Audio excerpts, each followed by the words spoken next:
The twin suns of Jarrell Station blazed across the docking bay, casting long shadows beneath the silver hulls of 12 Royal escort cruisers.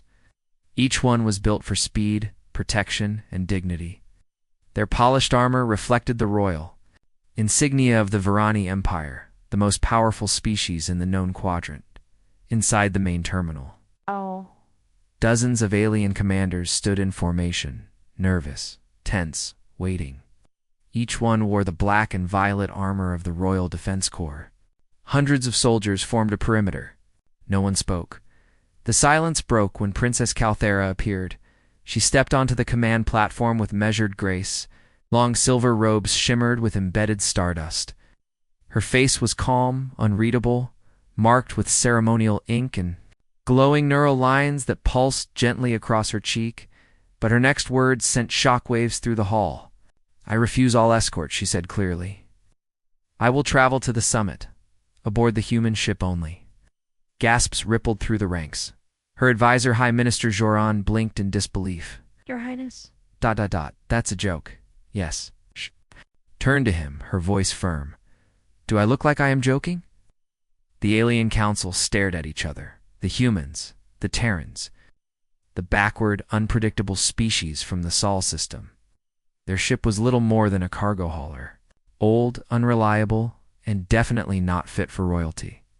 But ... why? Joran asked, still stunned. "Why not take your personal cruiser?" Calthera didn't answer. She simply stared out of the docking bay window where a small, patched-up freighter the Rusthawk floated alone, its engine sputtering gently like an old beast coughing in its sleep. Introducing Princess Calthera Prince Kale. Thera was more than a political figure. She was the key to unity.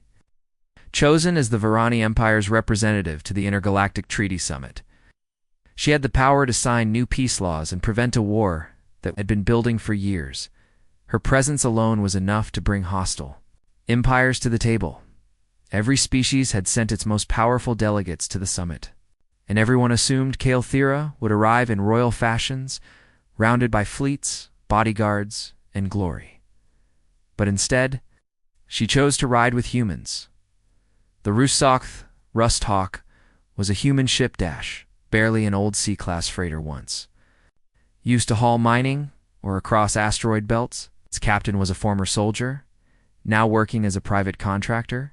The ship had battle scars, burnt-out thrusters, and a cockpit that still smelled of gunpowder and fried electronics.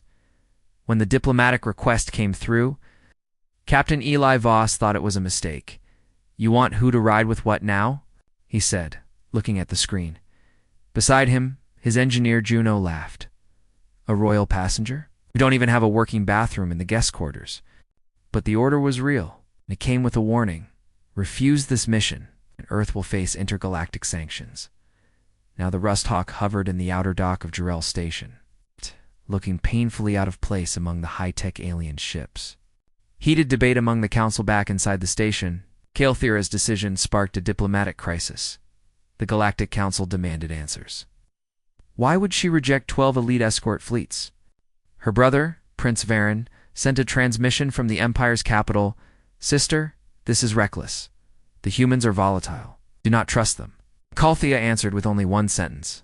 "I trust them more than I trust you." It was the first time in Varani history that a royal had chosen to travel without protection. No guards, no AI pilot, no backup fleet. It's just her hand to humans.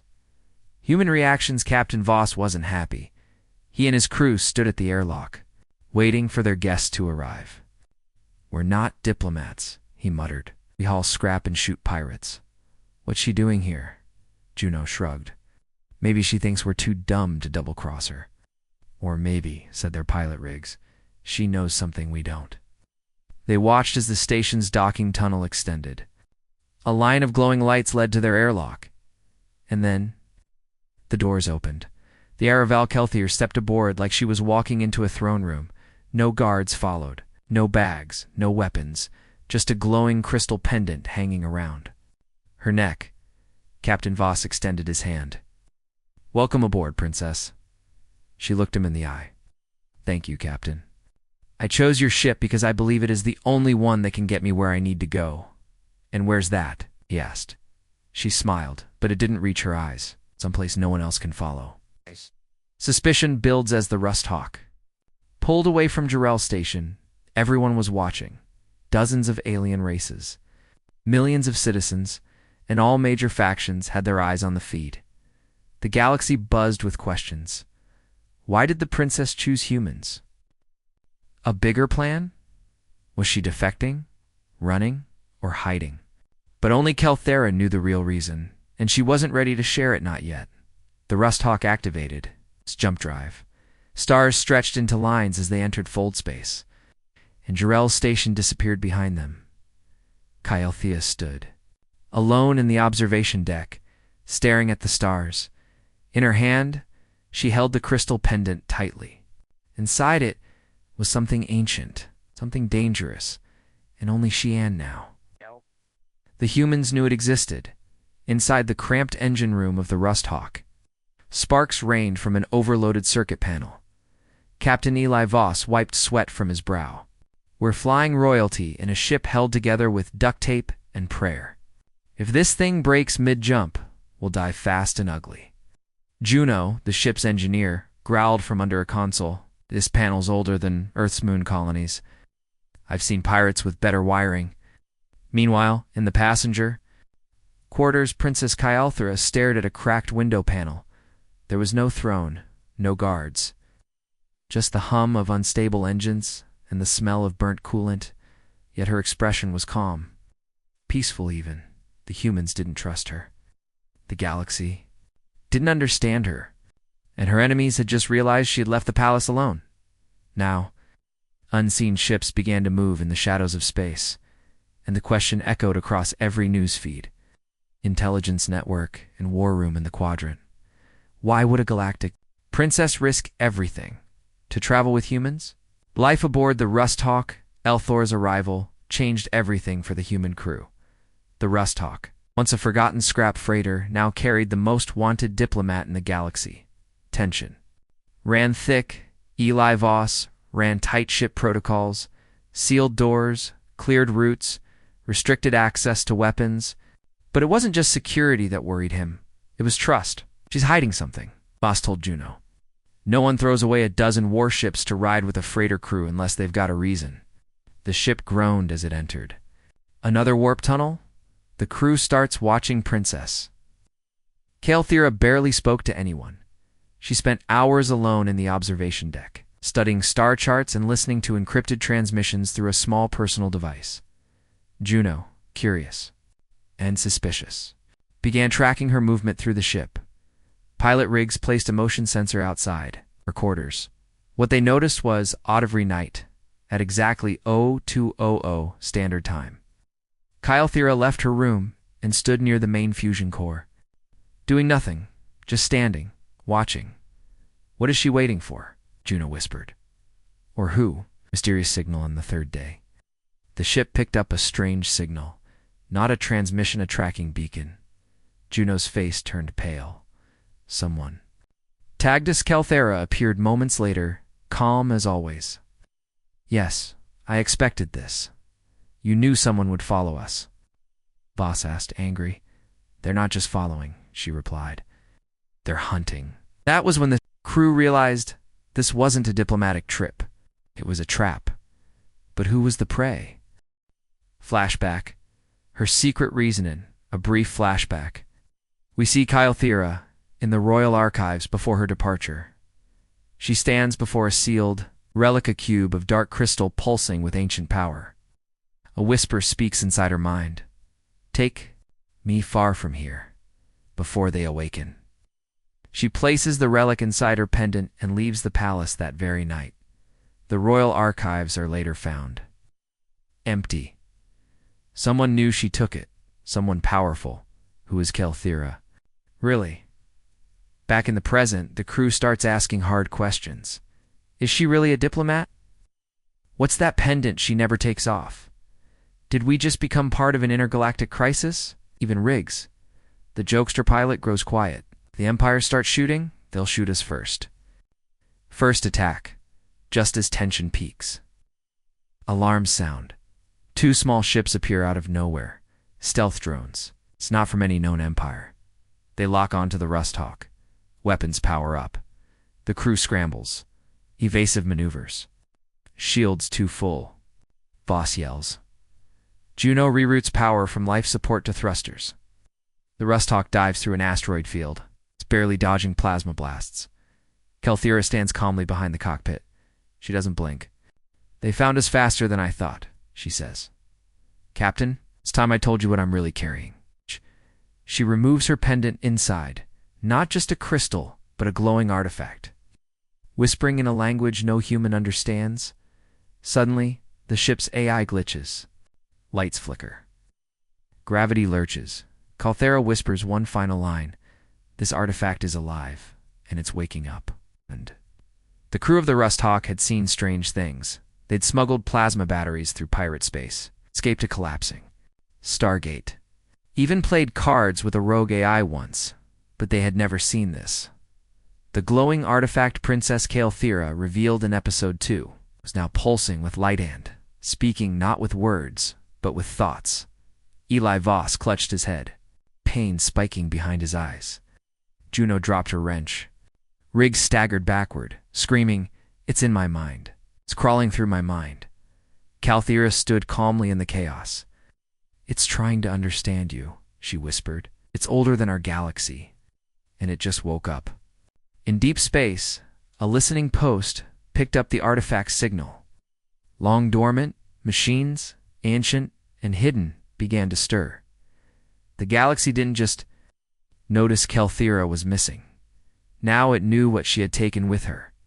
Kelthira's secret revealed as the artifact pulses in the center of the cargo hold. Kelthira finally tells the crew the truth. This is not a royal jewel. It's a first Cora living remnant from the architects who seeded life across galaxies. Reveals that the artifact was hidden beneath her family's temple for millennia. She was never meant to find it, but it called to her. "I didn't run from my people," she says. "I ran because I heard its voice."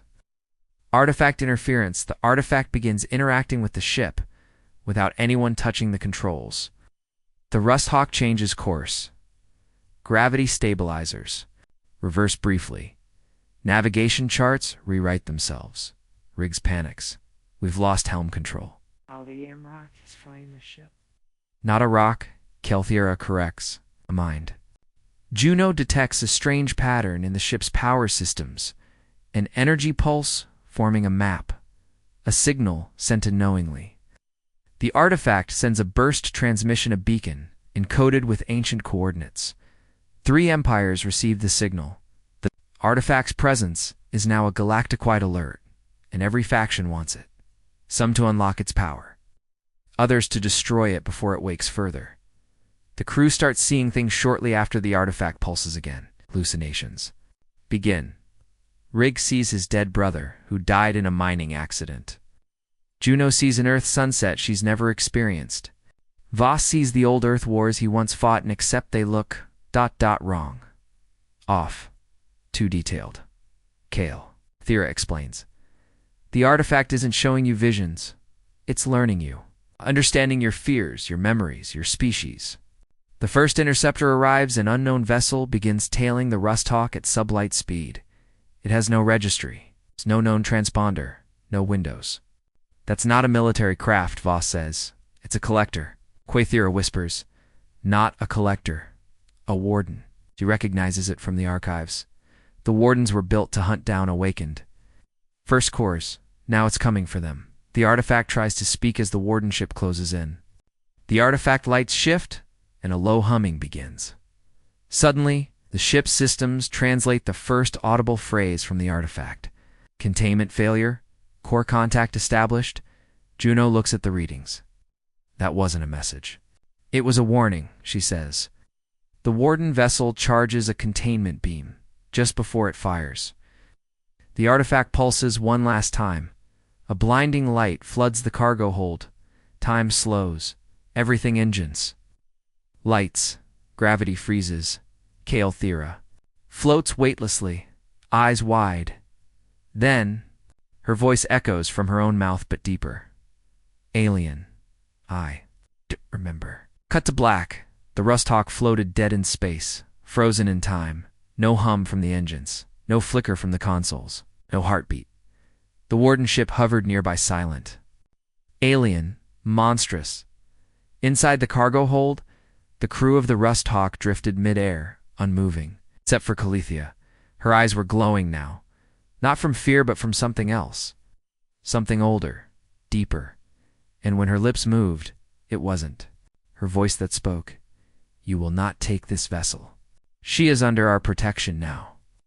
Outside, the warden ship began to shake. Its hull twisted. Its lights blinked erratically. Systems failed. It had touched something ancient. And it had made a mistake. Calthera wasn't alone anymore. And the galaxy just learned the first core had chosen a host. Time unfreezes, but something's different in a flash. Everything returns. The lights buzz back on. The ship's gravity slams the crew to the floor. Juno coughs, stunned. Riggs scrambles to his feet, dazed. Voss grabs his blaster and points it at Calthera. What the hell was that? She looks at him calmly, then speaks in two voices once, I am Calthera, and I am something more. The artifact isn't just awake, it's bonded, shared mind Cal. Thera now has memories that aren't hers. She knows of star systems that no longer exist, of machines that walked. Across galaxies before Earth had oxygen, of languages never spoken aloud.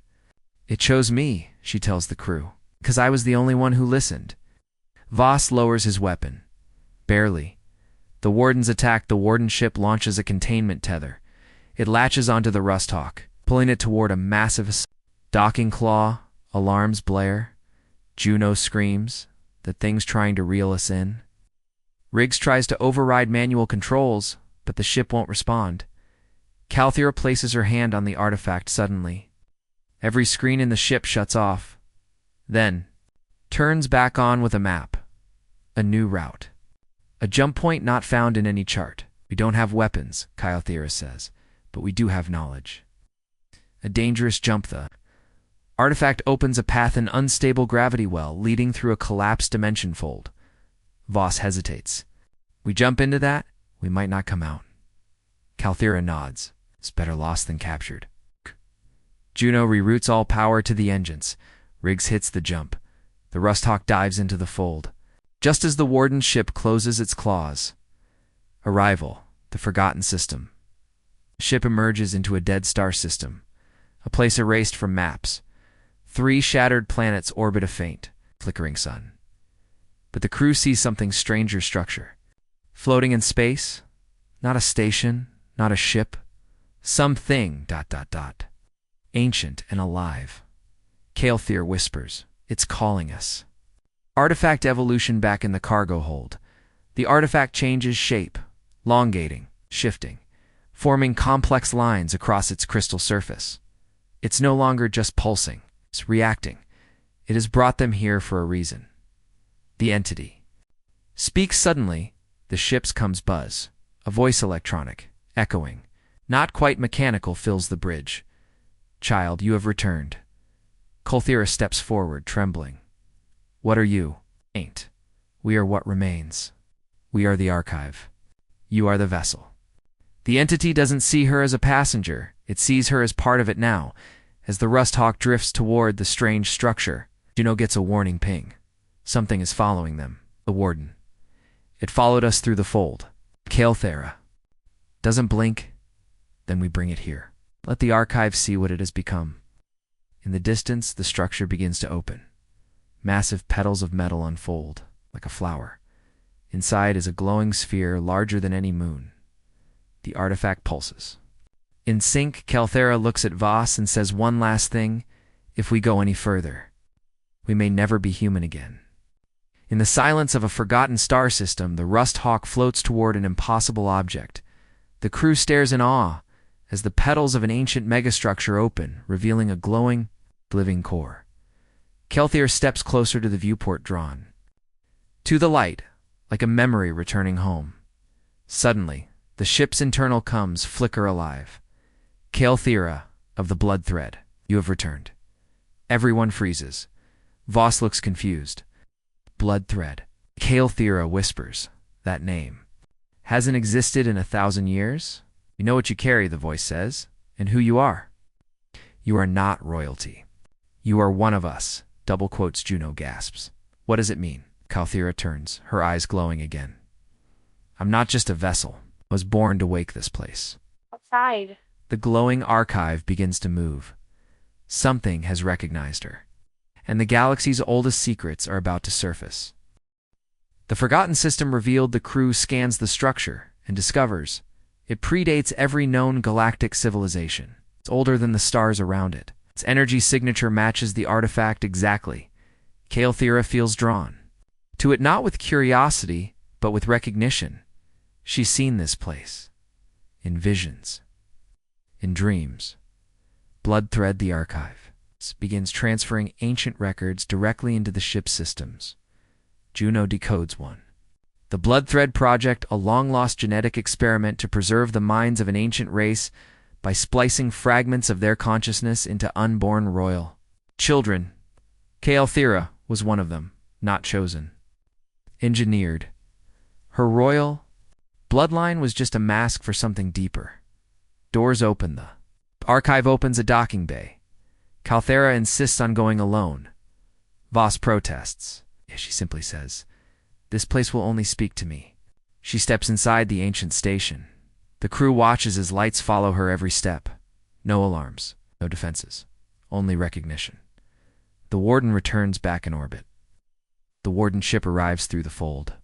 But something's wrong.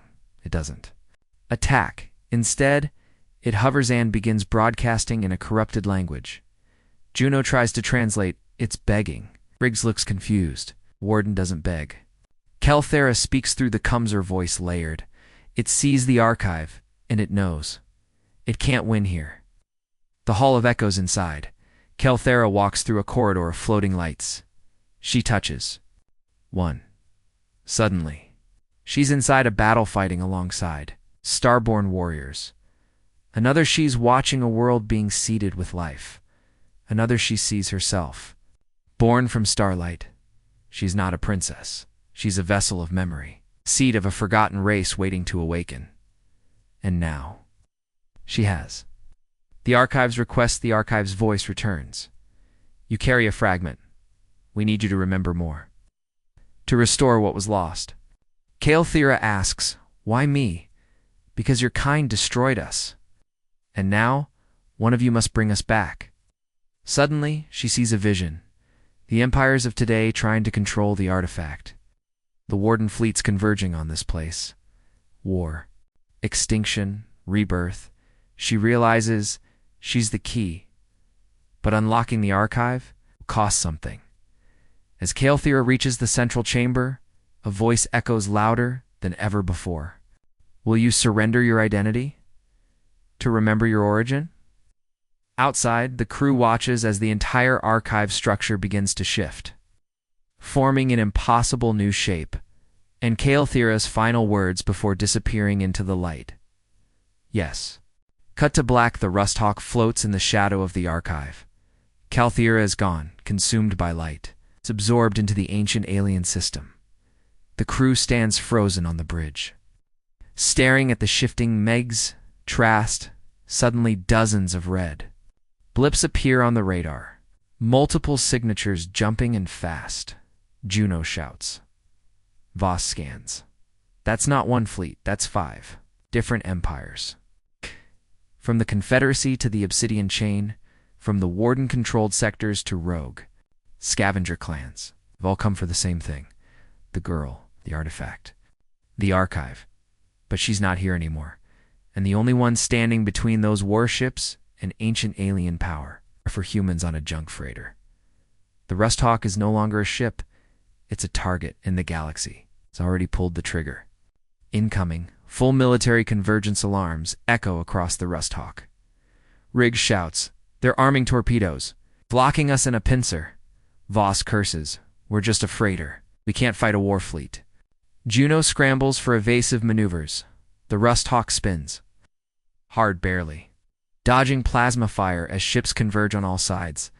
They don't want to talk. They want to control the archive.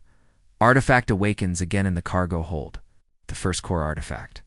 Pulses brightly, then it splits.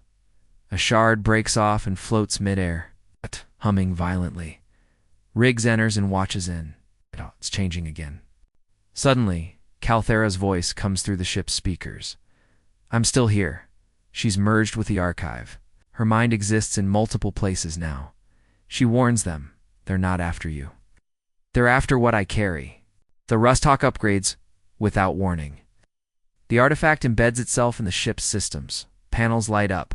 Hull plating strengthens. Engines hum with new power. Juno gasps. The ship's rewriting itself? Calthera explains.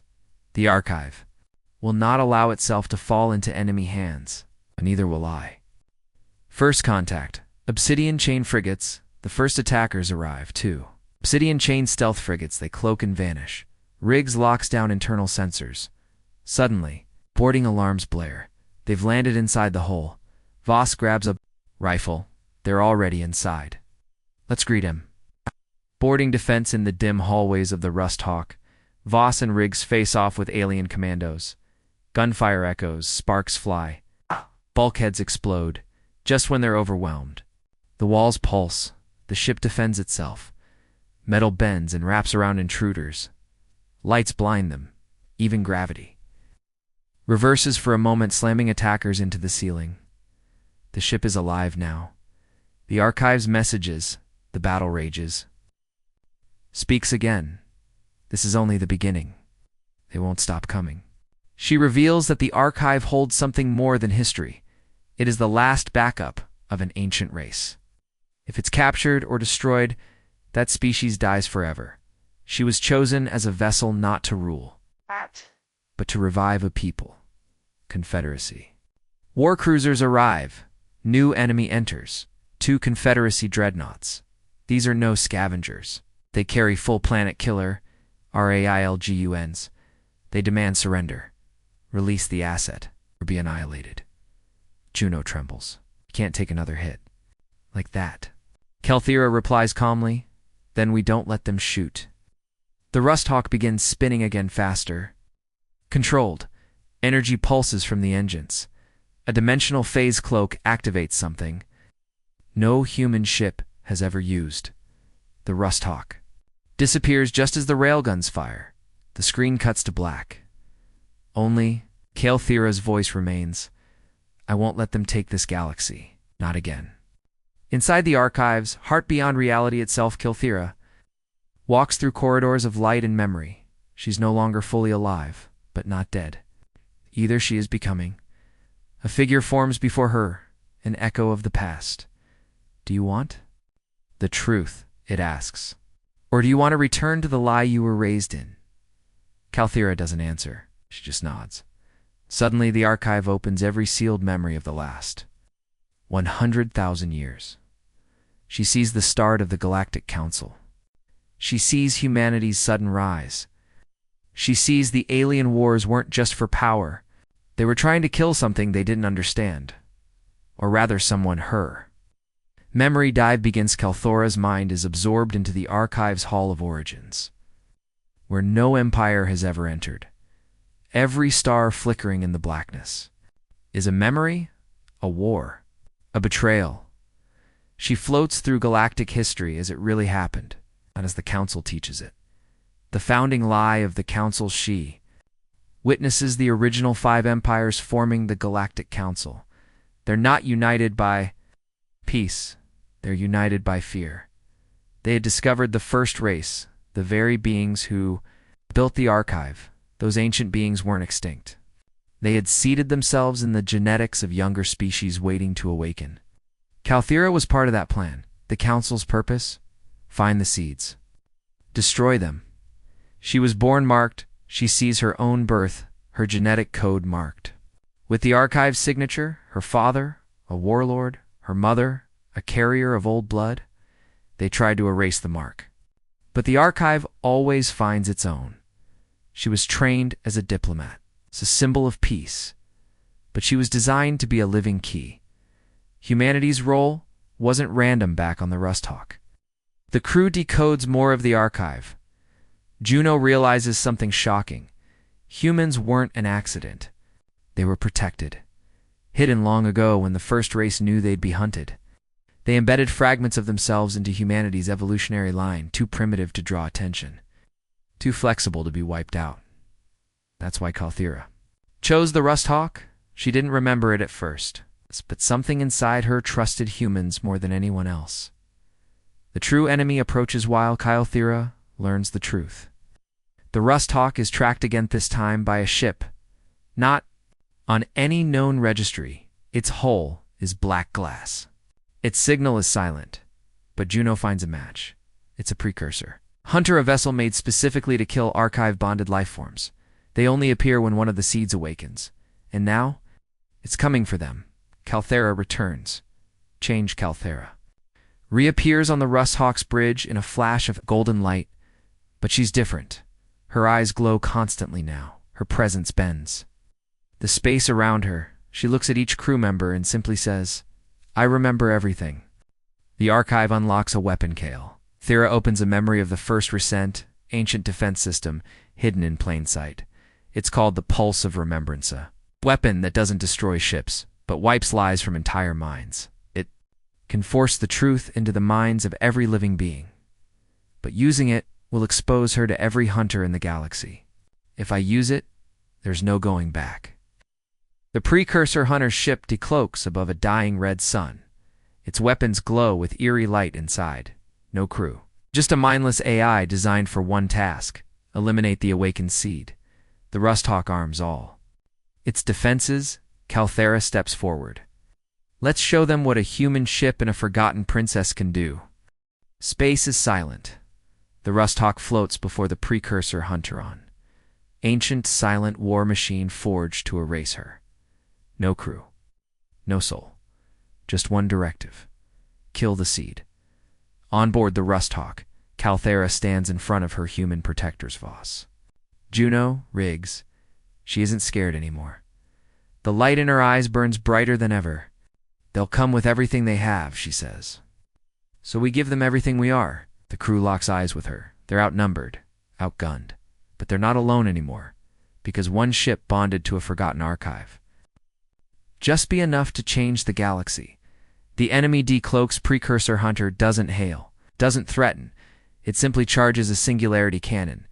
Voss snarls. It's going to erase us from time. Kalthira touches the Rust Hawk's wall. Let it try. Suddenly, the archive glows through every panel of the ship. The Rust Hawk begins to shift, its hull stretching. Armor plates moving like muscle. The Rust Hawk evolves. Riggs watches as human tech fuses with alien Archive systems. The ship isn't just alive, it's adapting. Plasma wings unfold. Energy cores surge. A new weapon grows from the spine. The Pulse of Remembrance. Kalthira warns the crew. If we use this, we'll expose the truth to the whole quadrant. Every government. Every empire. Juno whispers, then maybe it's time they remember.